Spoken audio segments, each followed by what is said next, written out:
Hi hello welcome to today reports.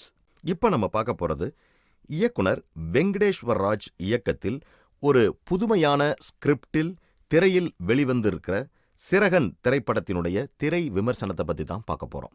பெரிய பட்ஜெட்டும் இல்லாமல் மிகப்பெரிய நட்சத்திர பட்டாளமும் இல்லாமல் தியேட்டர்களுக்கு ரசிகர்களை வரவைக்க வேண்டும் என்றால் இயக்குனர்கள் கையாள வேண்டிய ஒரே யுக்தி ஒரு தரமான ஸ்கிரிப்டை மக்கள் மத்தியில் கொடுப்பதுதான் அப்படிங்கிற ஒரு விஷயத்தை இங்க இயக்குனர் வெங்கடேஸ்வர ராஜ் மிகவும் நேர்த்தியான முறையில் ஒரு திரைக்கதையை கையில் எடுத்து மக்கள் மத்தியில் கொடுத்திருக்கிறார் என்றால் அது சிறகன் திரைப்படம்தான். ஒரு இரவில் ஒரு அரசியல்வாதியும் பயிற்சி வழக்கறிஞரும் கொல்லப்படுகின்றார்கள். அதை பார்த்த ஒரே சாட்சியாக இருக்கின்றார் வழக்கறிஞராக வரக்கூடிய கஜராஜ். அவர் சொல்லக்கூடிய வாக்குமூலம் ஒருபுறம் இருக்க, கொலையாளிகளினுடைய பின்னணியை சட்ட ரீதியாக இன்ஸ்பெக்டராக நடிக்கக்கூடிய மாலிக்கும் தர்ம ரீதியாக இன்ஸ்பெக்டர் வினோதும் துப்பறிய முனைகிறார்கள். அதில் பல திடுக்கிடும் திருப்பங்கள் கொண்ட நடப்புகள் தெரிய வருகின்றன.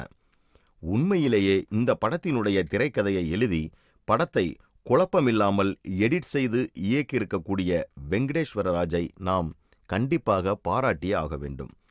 ஏதோ ஓரிடத்தில் ஆரம்பிக்கின்ற கதை எங்கெங்கோ போய் முன்னும் பின்னுமாக நகர்ந்து கடைசியில் ஒரு முடிவுக்கு வரும்போது நமக்குள் எந்த குழப்பமுமே இல்லை என்பது இந்த படத்தின் ஆக்கத்தினுடைய வெற்றியாக அமைந்துள்ளது.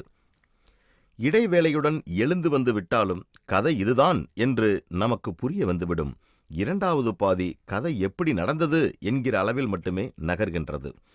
இதுபோன்ற புதிய உக்திகளுடன் வரக்கூடிய படங்களில் ஹீரோ ஹீரோயின் என்ற வழக்கமான சினிமா கிளிக்ஸுகள் எதுவுமே இல்லாமல் எல்லா கதாபாத்திரங்களுக்கும் முக்கியத்துவம் தரப்பட்டிருப்பது வரவேற்கத்தக்கது. இதன் மூலம் சினிமாவில் ஹீரோக்களினுடைய ஆதிக்கமும் அவர்களது சம்பளமும் பெருமளவு குறையும் என்பதில் கொஞ்சம் கூட ஐயமில்லை. இன்னும் சொல்லப்போனால் கொலையை நேரில் பார்த்த சாட்சியான கஜராஜுவுக்கும் கொல்லப்படுகிற ஜீவா ரவிக்கும் தான் முக்கிய பங்களிப்பே இத்திரைப்படத்தில் இருக்கிறது. இருவருமே அனுபவம் வாய்ந்த நடிகர்கள் என்பதால் தங்கள் பாத்திரத்தை ஊதி தள்ளிவிடுகிறார்கள். முன்பாதி முழுவதுமே கோமாவிலும் பின்பாதி முழுவதும் பிளாஷ்பேக்கில் நடனமாடியும் தோன்றும் பவுசிகா ஹிதயாவினுடைய அழகும் தைரியமும் நம்மை பாராட்ட வைக்கின்றன. ஒரு ஆசிரியை என்பதற்கான அறிவும் நேர்மையாக வரக்கூடிய பவுசியாவுக்கு நல்லாசிரியர் விருதே கண்டிப்பாக கொடுத்தாக வேண்டும். படத்தில் பாதிக்கப்படும் பவுசியாவினுடைய சக ஆசிரியையாக வரக்கூடிய ஹர்ஷிதா ராமும் நம்மை கவர்ந்தெழுக்கின்றார். ஒரு பக்கம் முறை தவறிய மாணவர்களினுடைய மிரட்டல், மற்றொரு பக்கம் தனக்காக நியாயம் கேட்ட பவுசியா தாக்கப்படுவது என்று நெருக்கடிக்கு உள்ளாகி தன் உயிரையே அவர் விட்டுவிடும்போதுதான் நமக்கு நெஞ்சும் பதபதக்க வைக்கின்றது. இராணுவ வீரராக வரக்கூடிய அனந்த்நாக், இன்ஸ்பெக்டராக வரும் வினோத், மாலிக் அனைவருமே தங்களது கதாபாத்திரங்களில் மிகவும் கச்சிதமாக நடிப்பு திறமையை வெளிக்காட்டியிருக்கிறார்கள். பிஞ்சிலே பழுத்த மாணவனாக பாலாஜியை பார்த்தாலே நமக்கும் நெஞ்சும் பதறுகிறது. பிற கதாபாத்திரங்களை ஏற்றியிருக்கக்கூடிய ரயில் ரவி, பூவேந்தன், ஆனந்த் வெங்கட் உள்ளிட்டோரும் மிகவும் நெருடாமல் தனது நடிப்பு திறமையை காட்டியிருக்கின்றார்கள்.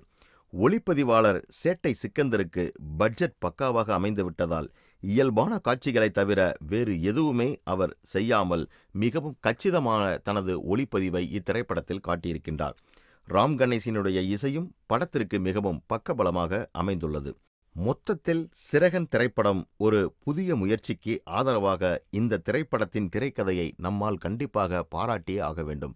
இத்திரைப்படம் குடும்பத்துடன் சென்று பார்க்க வேண்டிய ஒரு கட்டாய திரைப்படமாக எடுத்திருக்கின்றார் இயக்குனர். அவருக்கும் நம்முடைய பாராட்டுக்கள். இந்த மாதிரி சினிமா செய்திகளை உடனுக்குடன் தெரிந்து கொள்ள தேடை ரிப்போர்ட்ஸை பாருங்க, கமெண்ட் பண்ணுங்க, லைக் பண்ணுங்க, மறக்காம சப்ஸ்கிரைப் பண்ணுங்க, ஷேர் பண்ணுங்க.